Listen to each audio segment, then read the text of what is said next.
Easter is all about the day that God became a bunny and laid an egg for our sins. This is the pagan goddess Ishtar, and her name sounds a lot like Easter.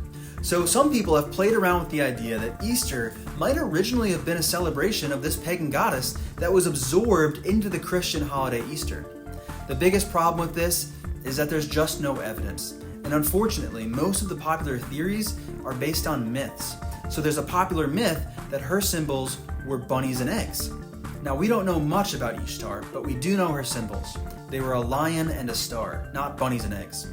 So while Ishtar and Easter sound similar, that's as far as the connection goes. They aren't even linguistically related words.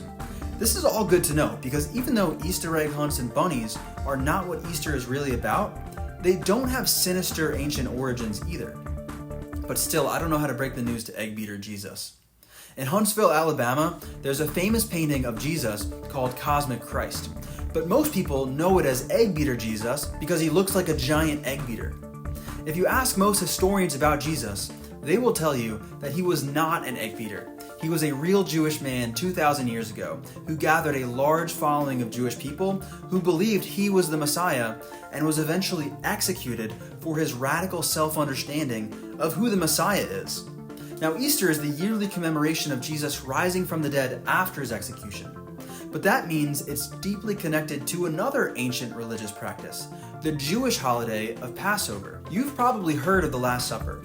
It's a specific dinner that is a shockingly historically sure event because it's part of the earliest source material we have about Jesus, and it's mentioned by almost everyone who wrote about Jesus going back to within just a few decades after his execution, because they each thought what Jesus said at this dinner was crucial to understanding what Jesus' life was all about.